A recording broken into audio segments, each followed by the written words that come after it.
Good afternoon and welcome to the City Club of Eugene's April 4th, 2025 program, Bach and Beyond, the Oregon Bach Festival. My name's Andrew Calick and I am City Club's president.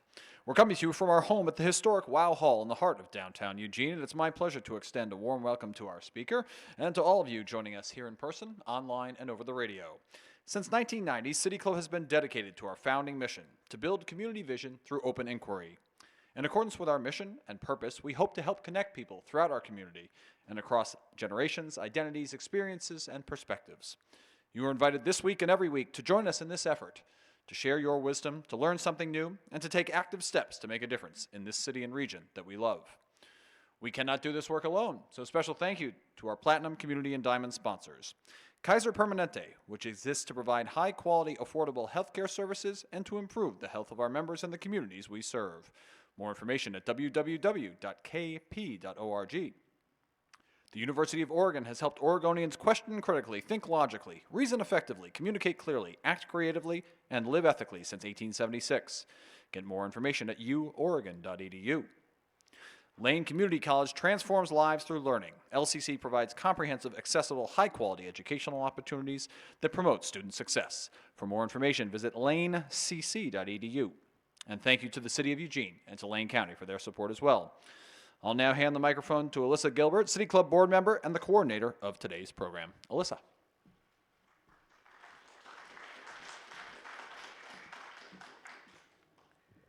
In today's program, Jos van Veldhoven, who is internationally renowned in the classical music world and one of the Oregon Bach Festival's new artistic partners, will speak about the evolution of Bach's music, its influence on contemporary composition, and the importance of performing and protecting classical music and the performing arts in today's world.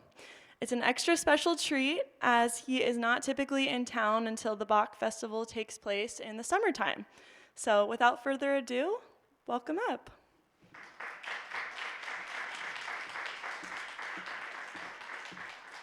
Well, thank you very much for your welcome, and it feels almost like a privilege to be among so many Bach connoisseurs, probably. I don't know. But speaking about Bach, I'm not sure I can handle with all the subjects you were mentioning, because then we need at least a month or a year to speak about. I don't know any composer with so much literature, so much research, so much thoughts than Johann Sebastian Bach. That's really amazing. And the reason for it... I'm going to adjust the microphone so we can hear just a little bit better. Oh, yeah.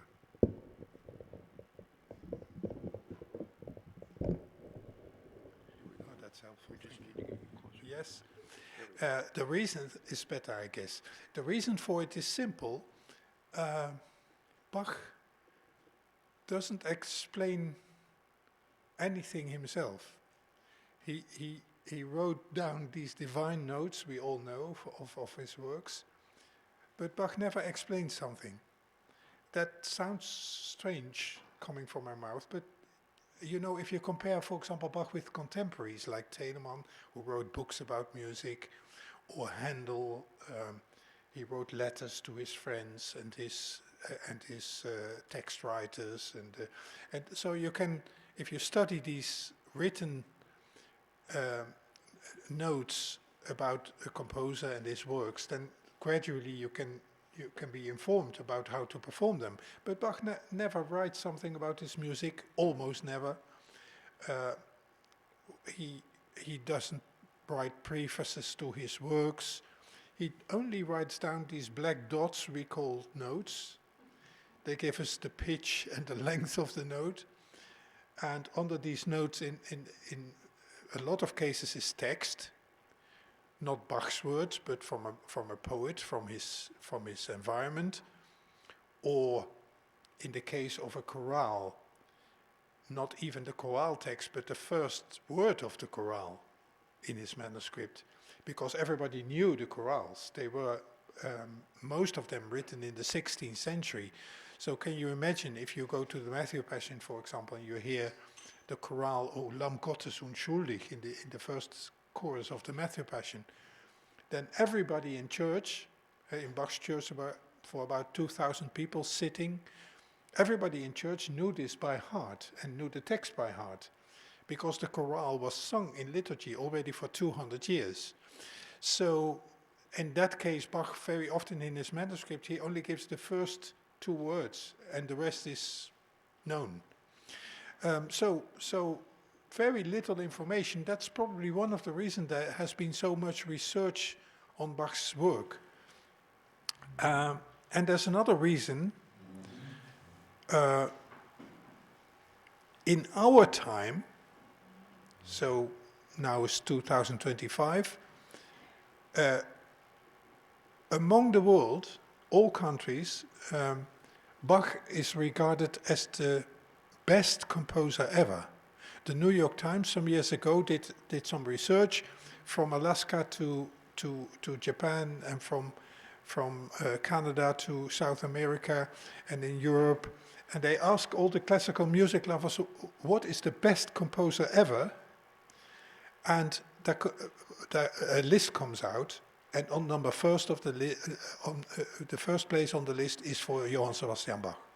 People regard him as the best composer ever, for whatever reasons. Number two, what would you think is on the list? No, Mozart first, Mozart. But then Beethoven. Number four, Schubert. And then, of course, all the famous composers follow, Verdi and Wagner and Mahler, etc., etc. But Bach on number one. If you then ask these people, could you mention a few works of Bach you like so much? Then comes out Brandenburg concertos, the Passions, maybe the Goldberg variations, one of two cantata, and then it stops. Most of the people know a few works by Bach, but not many, but still they think he's the best composer ever, until now. So it's intriguing. And lots of Bach's works are not really well known, like the cantatas, for example. I mean, my lifetime long, I have this experience, if you program unknown cantatas in the program, then sometimes the audience comes out and says, well, what I heard today is fantastic, because it's new. They never heard the cantata before, and they're surprised by the quality of it. So every time this happens, but for some reason, we all the time fall back to pieces like Christmas Oratorio or St. John's Passion or Matthew Passion or the Brandenburg concertos. There's nothing against it. There's fabulous works, but Bach's oeuvre is much more bigger. So I wanted to speak with you a little bit in combination with the next festival, the next Oregon Bach Festival coming summer, about a great event which will take place on the 3rd of July, and then we are performing again Bach's Mass in B minor. It's always a special thing to program this work, because both for the musicians, the singers and the players, and for the audience, it's always a big event. It's not performed that often because it's really difficult on some moments. It's long. It's almost 2 hours of music, even more. And it's intriguing. I tell you about that in a moment. And it is fantastic music. In whatever way you're looking to this work. It's by far the biggest score Bach ever wrote in his lifetime. So the manuscript of the B minor Mass is still there. In Bach's own handwriting, starting with the Kyrie, ending with the Agnus Dei and the Dona Nobis, the complete B minor Mass is still in manuscript, is there, but Bach never performed the work himself. Parts of the B minor Mass is the very last Bach wrote in his lifetime. I know in the literature sometimes it's said that parts of the art of the fugue, the Kunst der Fuge, are written at the end of Bach's life, which is not untrue, but a movement in the credo of the B minor Mass is now happen to be the very last notes Bach put on paper. You can even see it in the manuscript, because Bach, of course, his eyes were disastrous, treated by some fake surgeon. Well, I leave the terrible story about Bach's eyes for another time, but you could see in the manuscript that he had difficulty in putting these notes on paper.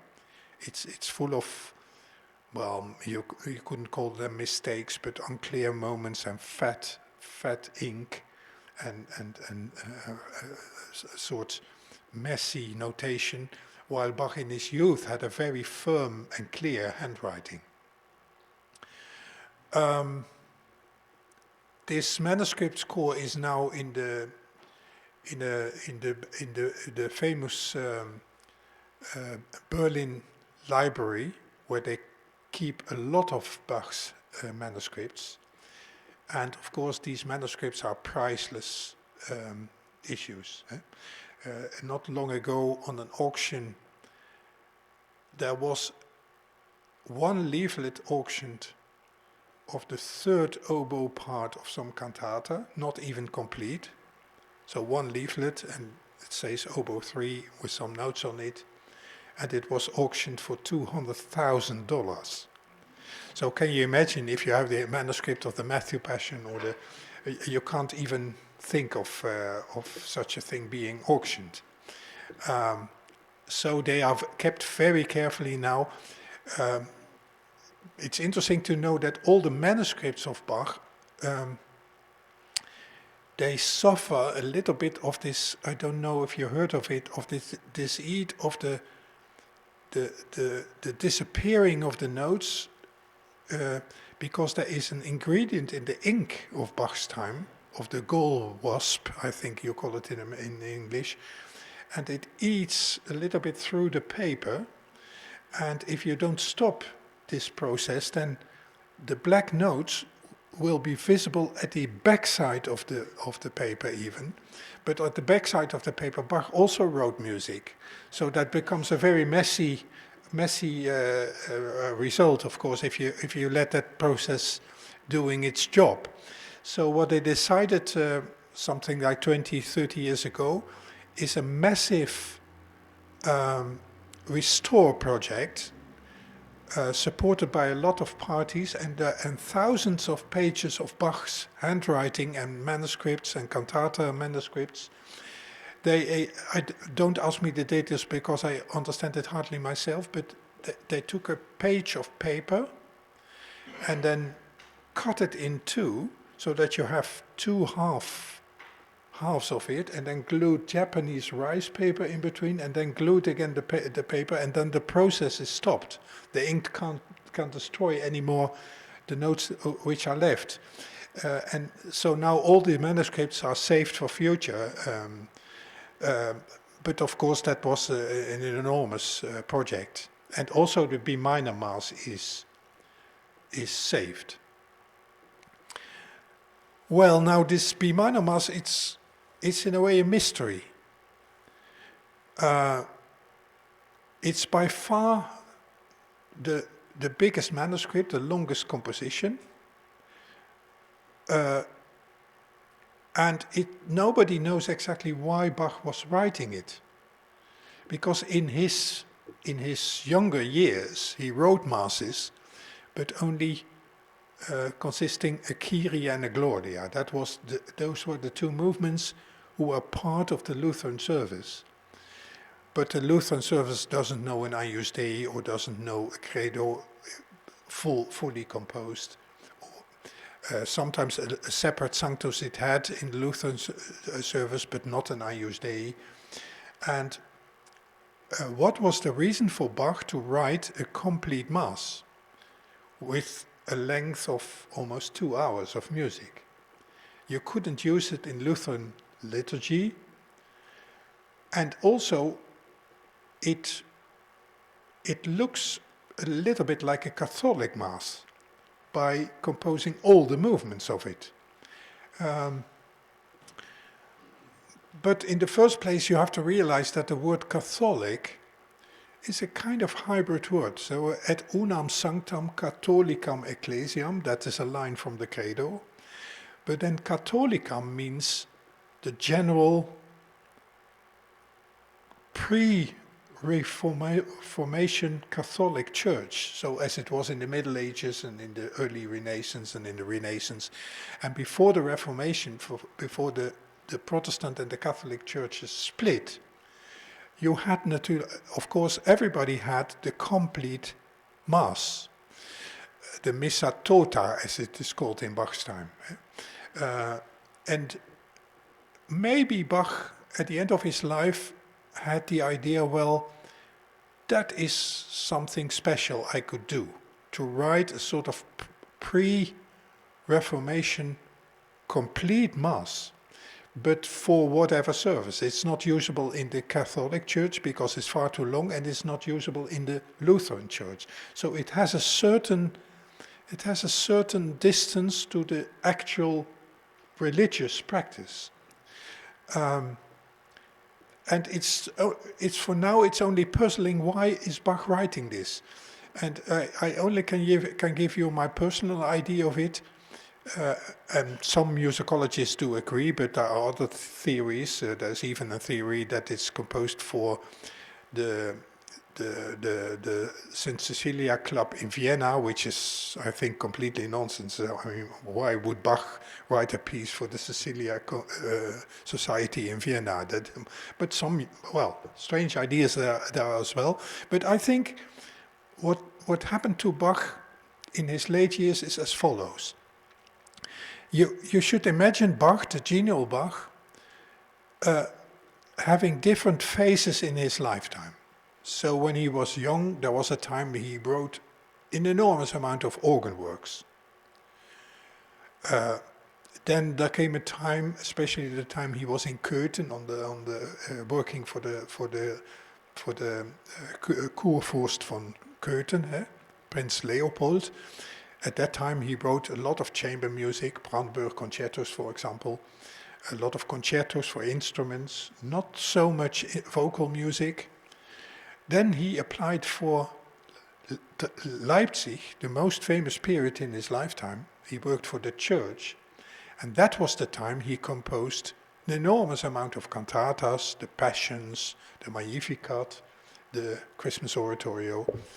Every week a new cantata, can you imagine? Huh? So if you were living in Leipzig around 1725, 1726, every Sunday there were 2,000 people sitting in the church, always packed, because that was more or less an obligation to go to church.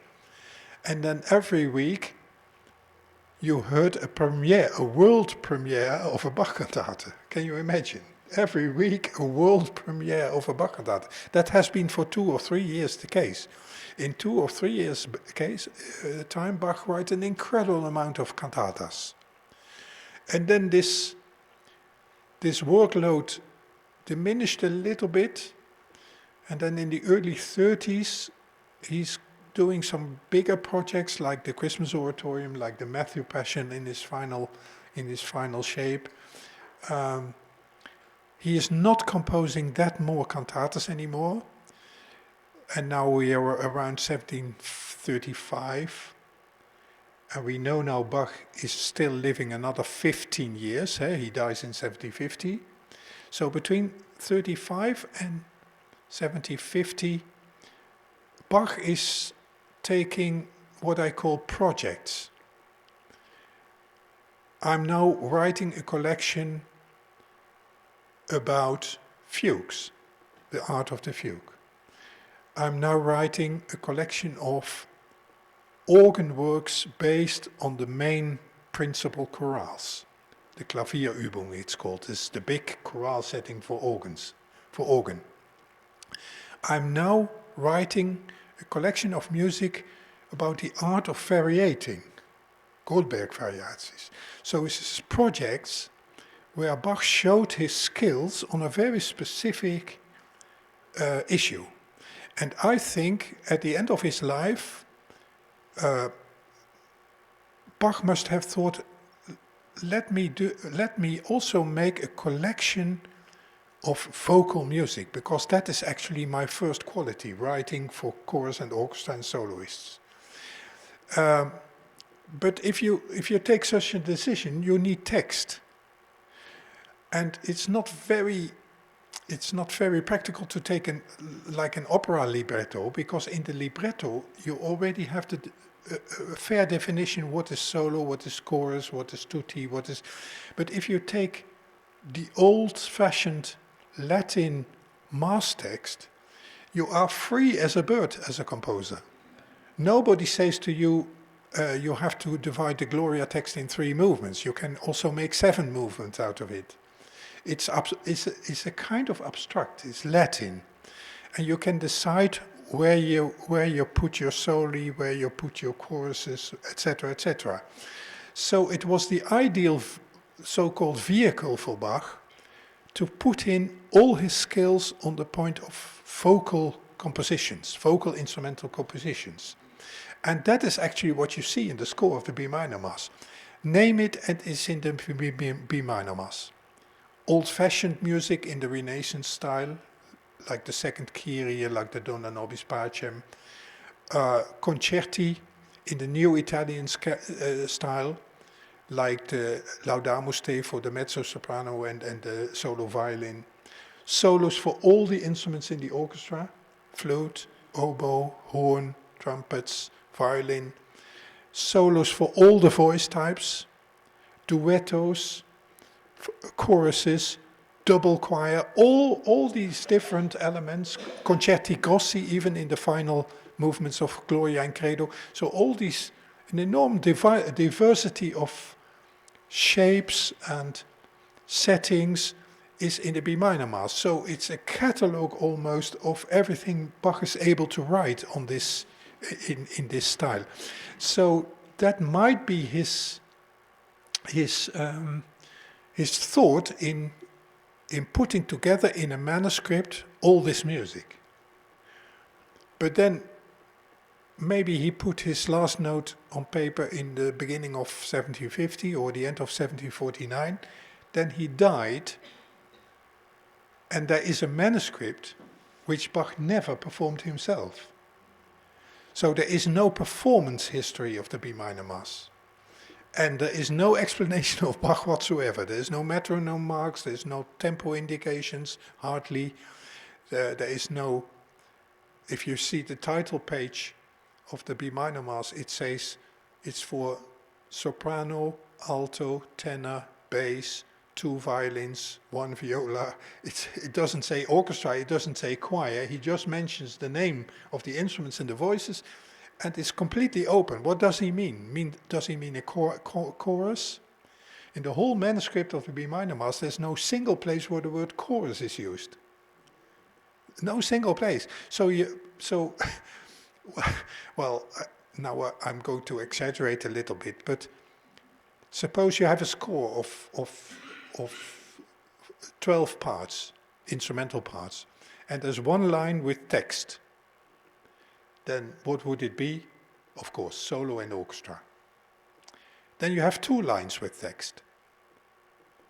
We know that. It's a duetto. Now you have 3 lines with text. Terzetto, beautiful. Now you have 4 lines with text. 80 people in black suits singing the choruses. That is a sort of unlogical step. It's just, we in our 21st century were used sometimes to big choruses performing Bach, but Bach never explains anything.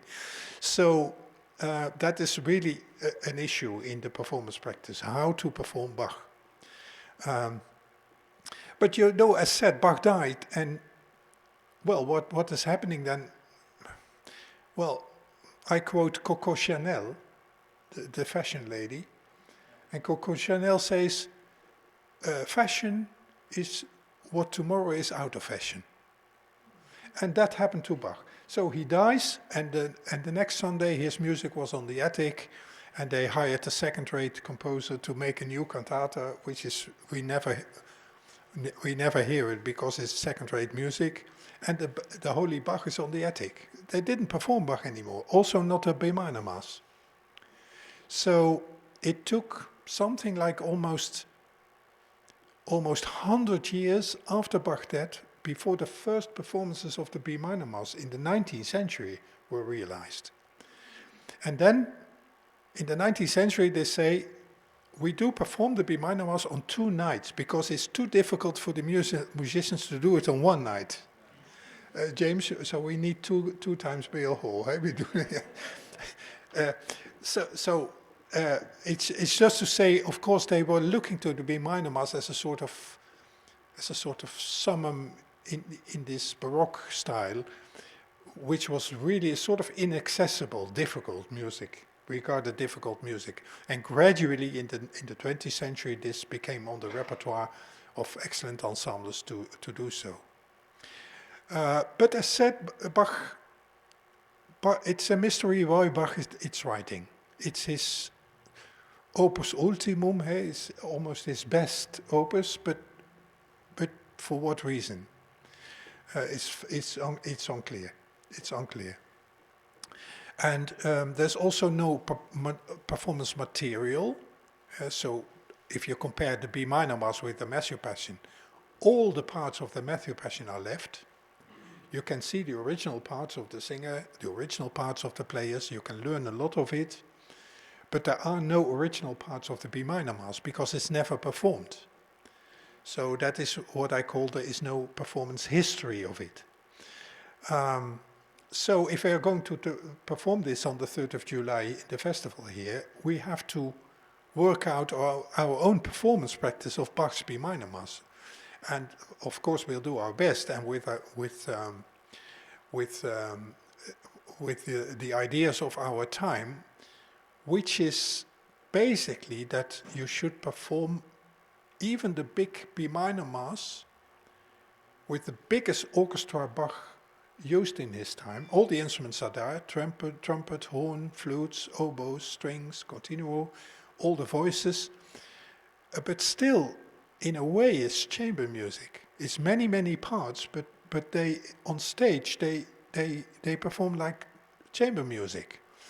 And that I find one of the most thrilling outcomes of the last 20, 30 years, that by reducing the forces a little bit, you could, so to say, open the window for so many details you won't hear when you have an enormous choir or even a modern orchestra. We do it on period instruments, so instruments from Bach's time. I will use what they call ripieno singers. That is the practice Bach had himself in Leipzig. So if you listen later to the B minor mass, you think I hear a choir, but it's a completely different choir than we are used to, because my 5 soloists, they sing the whole B minor mass, not only the solo places, but they sing every note. And these ripieno singers, they step in and out. That's how it works. So that is how the practice was in Bach's time. You know, well, you will laugh when I tell you my feeling.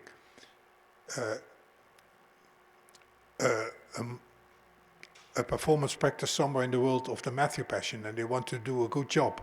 So they hire a bass, and it costs $5,000 an evening. And he's a big, dark voice, and he sings Jesus. As you know, Jesus dies in the second part of the Matthew Passion. There's not much to sing anymore for Jesus there.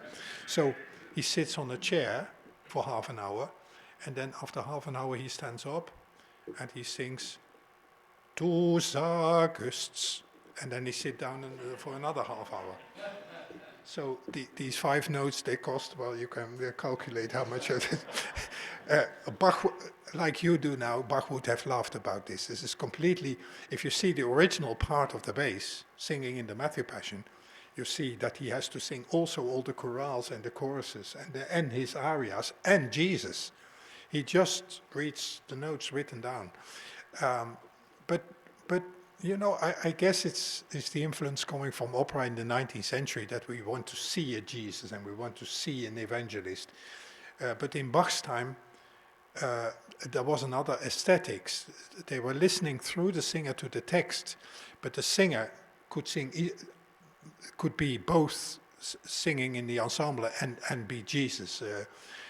After the number one of the Matthew Passion, one of the tenors, he continued with the first recit. He was not a separate evangelist, but the same tenor who sang in the opening choir. So it was still a very different performance practice, and we are sort of imitating that in our performance. That fits beautifully the sizes and the dimensions of Beale Hall, which is not too big, and it opens, so to say, all the details in the work. We're not having enormous string groups, but sizes like in Bach's time, and we have excellent musicians. We have now a team of piano singers selected after a huge amount of auditions, young American singers who have the ability to sing good in this style, can sing virtuous when they have coloraturas, not too much vibrato because you don't need that in Bach's music, who good in the style. So we are developing a new team who could perform Bach in really a fresh way in the coming years. And we will have in the festival, of course, a good festival choir, but then give it really a role when you need a good choir. So if you do a Handel oratorium, or you do Dixie Dominus of Handel, or you do a big Buxtehude, then you need a group of singers, what we call a choir. But in the B minor Mass, you don't need a real choir. So you won't see that as well in the performance on the 3rd of July. Well, do we have another month to talk about Bach? But maybe it's nice if we make a small interval and then we have time for as many questions if you like, and many subjects as well. So think what you like to also ask, and do my best.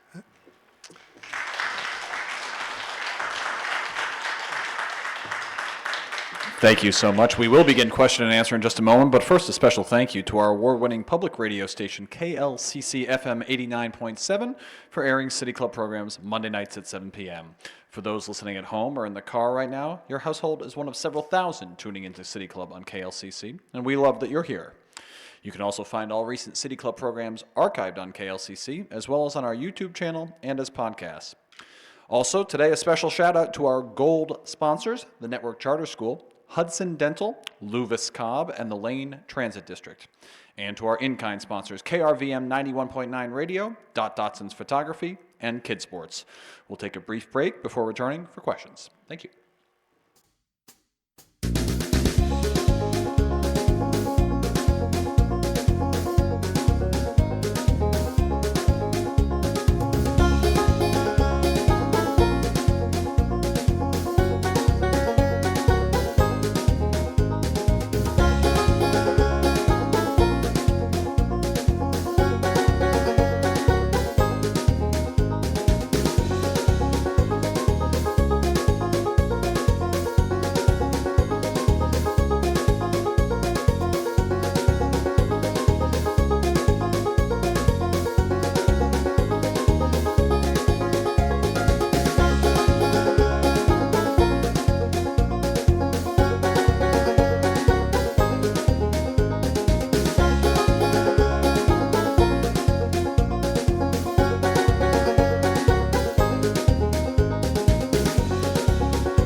Okay.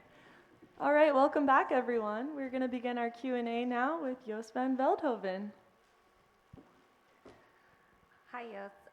Kelly, City Club board member, and thank you so much for being here today. It's very exciting. I was wondering, you are somebody that kind of performs internationally and here in the United States, particularly in Oregon. Do you notice differences in either musicians or in audiences that you could tell us a little bit about? Well, it's a complex question. I do feel differences, for sure. For example, well, to be honest, I had a kind of, well, how you call this, prejudices, is that the word, huh? On the point of singers, for example. Because, you know, I live in Holland. We have great singers coming from England, from Germany, from Belgium. You know, some of the singers, they live in Leipzig even, the place of Bach. And I thought these early music ensembles in Europe, well, they know how to do it, you know. It's their culture almost. And strange enough, early music groups in Europe also, they have their habits. It's like in the modern symphony world, of opera world, it's all kinds of tradition, and after a while it becomes a habit, and you have them. And sometimes you even have to rehearse of them to get rid of these habits because you want something new. And now in America, for example, we had auditions for this Ripiene group of the B minor Mass. And first time we had to make a selection when I performed the Magnificat. And I thought, well, now we have singers from America, what will it be? And what is completely different is that my impression now is that in America you have very good singers, very well trained, but a kind of general orientated, not specialized in early music. But they, in the next project, they could do something very different.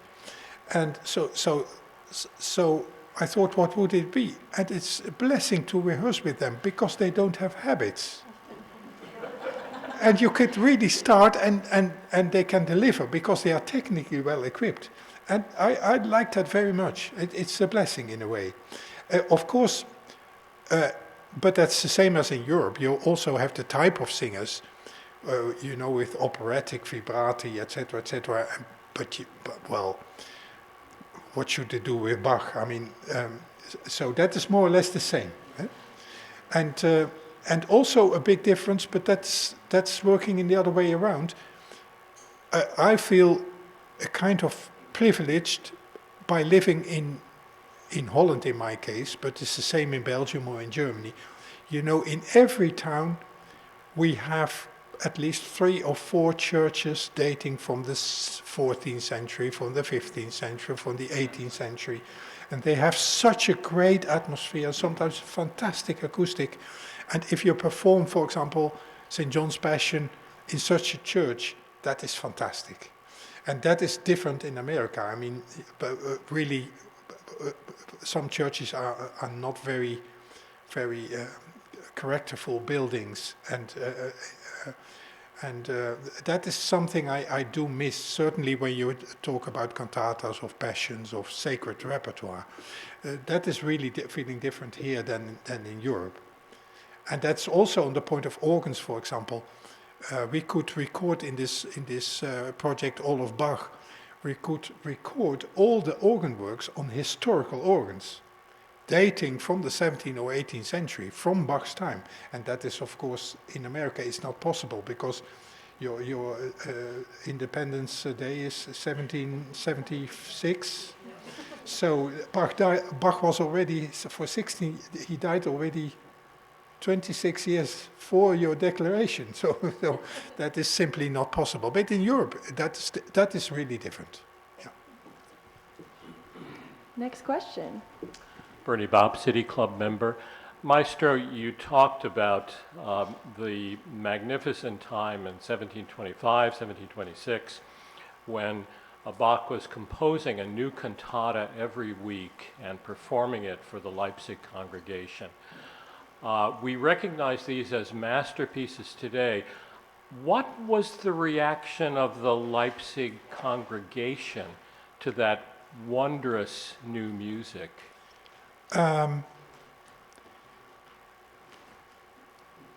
It's also a complex question because my feeling is, it's not documented so well, but my feeling is that colleagues of Bach, I mean colleague musicians, really did appreciate what Bach was making. So you didn't have to explain to Telemann how good Bach was. Telemann is a man, he had his own ensemble in Leipzig also in the time Bach was working there. They knew each other quite well. And I think for that kind of people was clear that Bach was a unique composer. But there were many, many complaints from the congregation about the music Bach wrote. They were complaining, for example, the complexity of harmony when he accompanied chorales in the church. People were thinking that his works were too operatic. That is literally the critic you read from people sitting in the church. They say, well, Bach writes music, but it sounds like opera. Forget if you say now it sounds like opera, then people are starting to think on Verdi or Puccini. But of course, in Bach's time, they compared it with the opera of the time. And then they say Bach is too much an opera composer. So I'm not sure that the average listener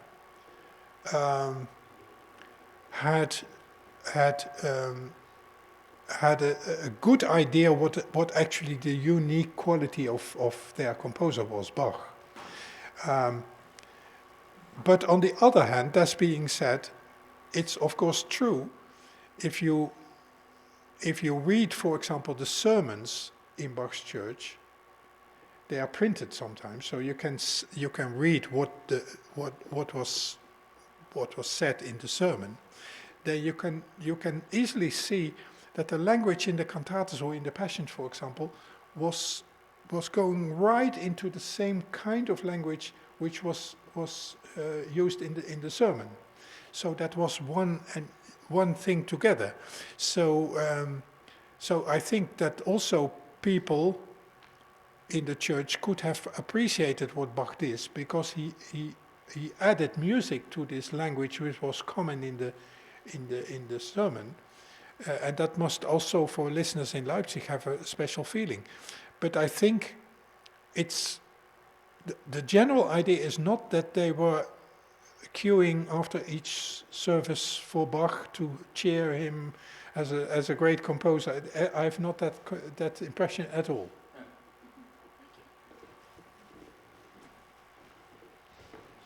Paul Thompson, I'm a City Club member for a long time. What a delightful and engaging conversation you had with us. I really appreciate it. I'm a retired engineer, and so when I hear music such as Bach has produced, I think about the mechanics of writing down the notes and so on. Does Bach have to be an expert in actually playing each one of the instruments that are in the orchestra, so he knows that when he writes something down that you don't require 11 fingers to perform it or something, so that it can be performed? And could you comment on that marriage of... Yeah, but that's actually the same as nowadays. A good composer, even when he doesn't play all the instruments of the orchestra, but he has the knowledge what to write for what instrument. And certainly Bach had it in his time. And he did play a few instruments himself, of course the organ, of course the harpsichord. It's for sure now that you can even regard that as a fact, that Bach himself normally not did play the organ in cantata performances, but played the harpsichord.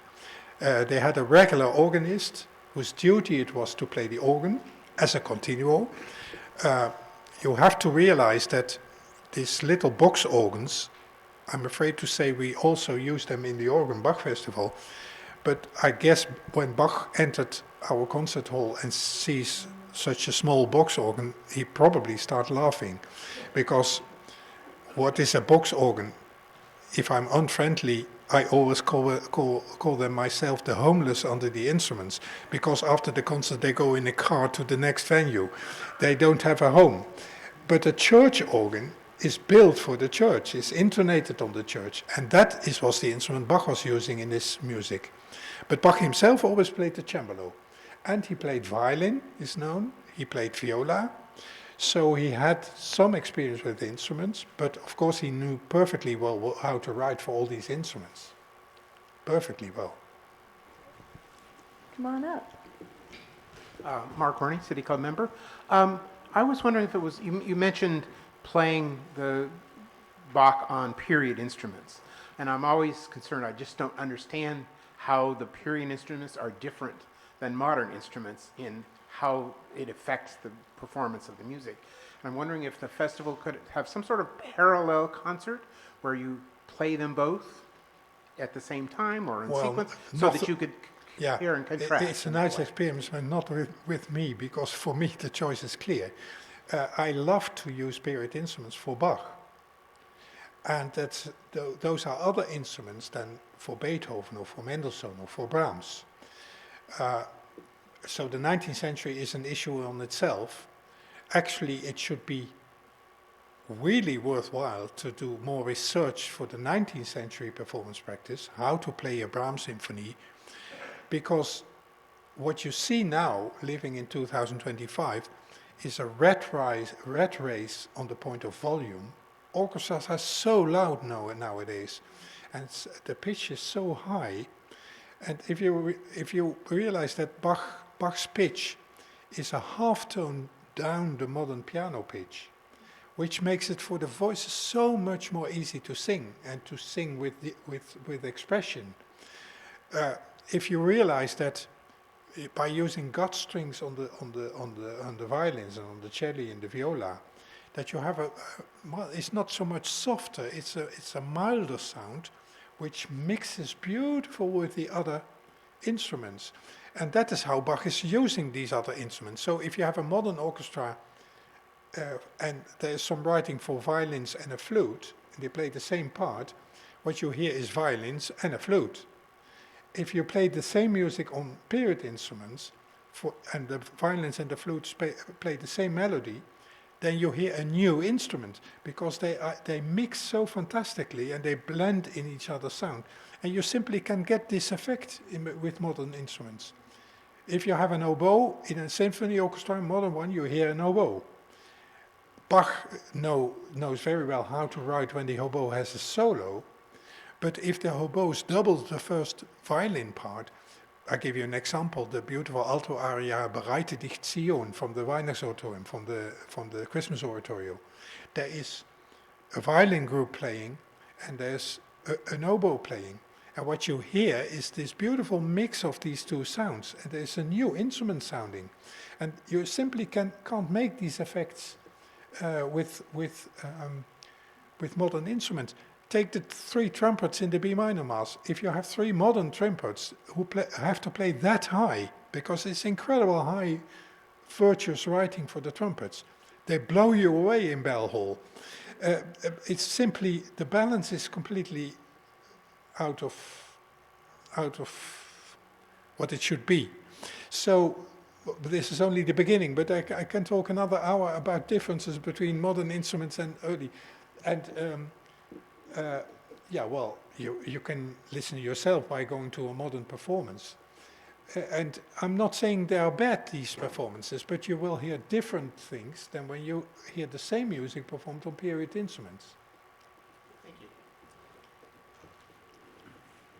Thank you for a fascinating lecture that I want to review before I go hear the performance again. I'm glad it's being recorded. My name is Martha Ravitz. I'm a City Club member. I wanted to ask you about the history you gave of the popularity and the regard for Bach. What caused him, after he had fallen out of favor for about 100 years, I think you said, what caused him to be rediscovered and reperformed and loved? Well, I tell you, Bach's music was on the attic. All his manuscripts were divided among his sons. Carl Philipp Emanuel Bach got a bunch of music. Johann Christian Bach got some music. Johann Friedrich Bach got some music. And these sons were very different. So they think now that, for example, Johann Friedrich Bach was a bad keeper of the music. Probably a lot of is lost or thrown away or forgotten. Carl Philipp Emanuel Bach was very caring about the music, and we could be thankful to him because he had a manuscript of the Matthew Passion, he had a manuscript of the B minor Mass, and after Carl Philipp Emanuel Bach died, the music was not performed in that time, but the music came in auctions where people sold these old manuscripts. Now I'm talking around the year 1800. Still Bach not performed. B minor Mass not performed, Matthew Passion not, St. John's Passion not. And now I tell you a remarkable story. Probably you all heard that Mendelssohn performed for the first time the Matthew Passion again. That was in 1829. And the first version of the Matthew Passion is written in 1727. So that means that more than 100 years later is only the first performance of it. But how did it come? I tell you. Mendelssohn was 12 years old. His voice didn't break yet. He sung soprano in a choir in Berlin, the Berliner Singverein, as a boy soprano. And his sister, who played the piano very well, she was accompanying the weekly rehearsals of the choir. And the Mendelssohn family was an important family, lived there, and so weekly they went to the rehearsal of the Berliner Singverein, and there Nanny played the piano and Felix sang in the choir. And they had a conductor, he was called Zelter, it was his back name, Friedrich Zelter. And he had a friend, forget the name, but the friend's name was Pölchau, and he was such a guy who collected old manuscripts. So Pölchau had a little cabinet in his house, and there were all kinds of old manuscripts, including the Matthew Passion. He bought that in an auction. And in that cabinet was a manuscript of the Matthew Passion, never performed. Nobody knew the piece. And then Zelter sit together, they drank a glass of cognac, and then Zelter said, well, I have this manuscript of Bach. Oh yes, do you have it? It's astonishing. And then they opened the manuscript, and Zelter, the conductor of this choir, he said, well, this is intriguing. Would you mind that I copy a few of the choruses, and I can do it with my choir in Berlin? And so he agreed, so he came with copies. We even know which piece it was. It was this double choir, Ja nicht auf das Fest, and a few of the chorales. So he took it to the choir in Berlin, and the young 12-year-old Felix Mendelssohn had to sing this music by Bach, and he came home and he was full of enthusiasm. Oh, what we have sung tonight is music of Bach, and I wish I could see more of it, and it's so astonishing good, and why don't we know this music?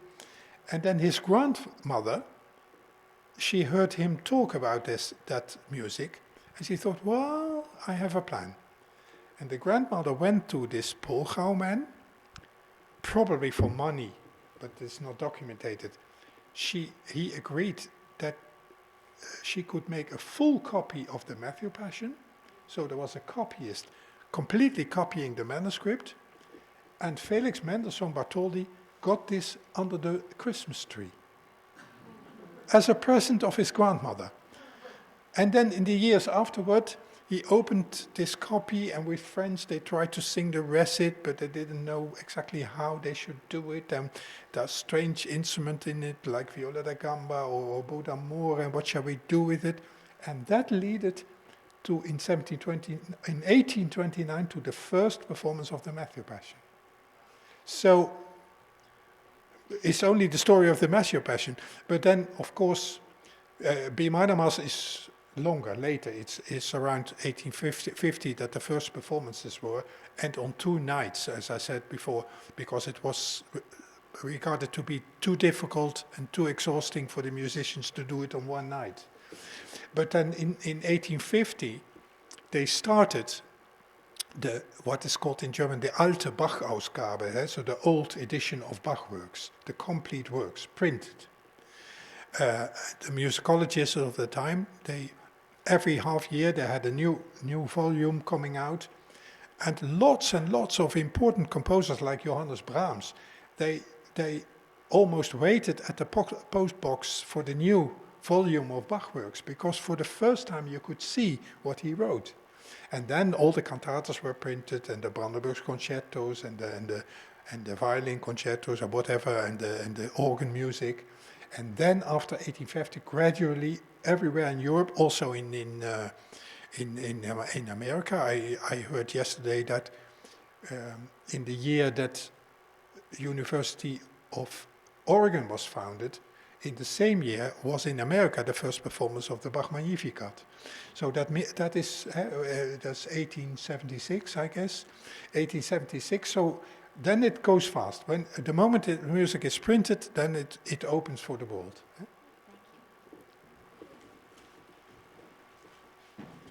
Hello, I'm Sharon Reed, a longtime City Club member. Thank you for sharing your time with City Club today. Question for you and I've enjoyed many of the Bach festivals in the past and very excited about what's on offer for the programming for this summer, so thank you. So asking for a friend who is like a real Bach beginner, and you say, well, he was one of the best composers ever. What should I listen to so I know what I should, what to be listening to? So what should I tell a friend who's not into classical music, of course is familiar with the name, but across his body of work, what 3 or 4 pieces should I say? You need to listen to these. It depends a little bit. If he's playing piano or even organ, then of course that could be an organ piece, but that is not a big chance. But I would say among his chamber music, it's beautiful music. I mean, it's not for nothing that the solo sonatas for violin and the solo suites for cello are very popular worldwide. There are very often people listen to cello solo. It could be impressive, it's not too long. But also the Brandenburg concertos are fabulous. It's really festive music, or a well-chosen cantata. But then already it starts being a little bit difficult, because I think Bach, I do agree, it's one of the best composers we know, and all of his music is almost our masterpieces, but there's also a little bit resistance to come in Bach's world. It's not easy music, actually. You shouldn't call it easy music. It's in German. Most of the people don't speak German. It's full of 18th century, well, you may even call it stuff. The 18th century rhetorical figures, the 18th century language. Well, it's not easy for us in the 21st century to understand the 18th century language. It's full of metaphors, it's full of what is called the pietism of the 18th century. So it's a certain style of explaining Bible text, etc., with Baroque gestures in it. So that needs a little bit of help. And for that reason, I very often speak in concerts a little bit before we do a cantata, because it helps the ear of the listener. But I think nowadays on the internet you can find it as well. For the big recording project of the Bach Society, where we have recorded already many cantatas, if you see such a cantata, then there is also the possibility that musicians speak about what they do in the cantata, and then they explain a little bit what is in the piece, and that helps the listening. That is all the time we have for today's Q&A. Thank you so much. Yeah. Thank you all for being here. So if you like to see a little bit about the B minor Mass, the B minor Mass is on the internet. You can just put in all of Bach, and then put in Mass in B minor or BBV 232, and you can watch it. Also with these interviews connected to it. And of course in the festival, there's nothing better than live music. We will perform it also in the monastery. What's it called?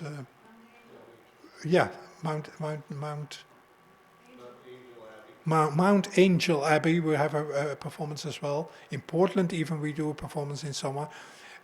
We come before Christmas. We come here with the Portland Orchestra and do Messiah here in Oregon. That could be very nice in the weeks before Christmas.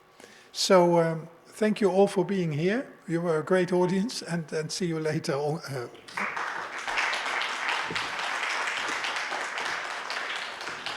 It's such a great Eugene institution, and we'll be talking about another Eugene institution, the Prefontaine Classic, in just a couple weeks. And I love that they overlap. You can go to the Pre, then you can go get amazing music. What a place to live.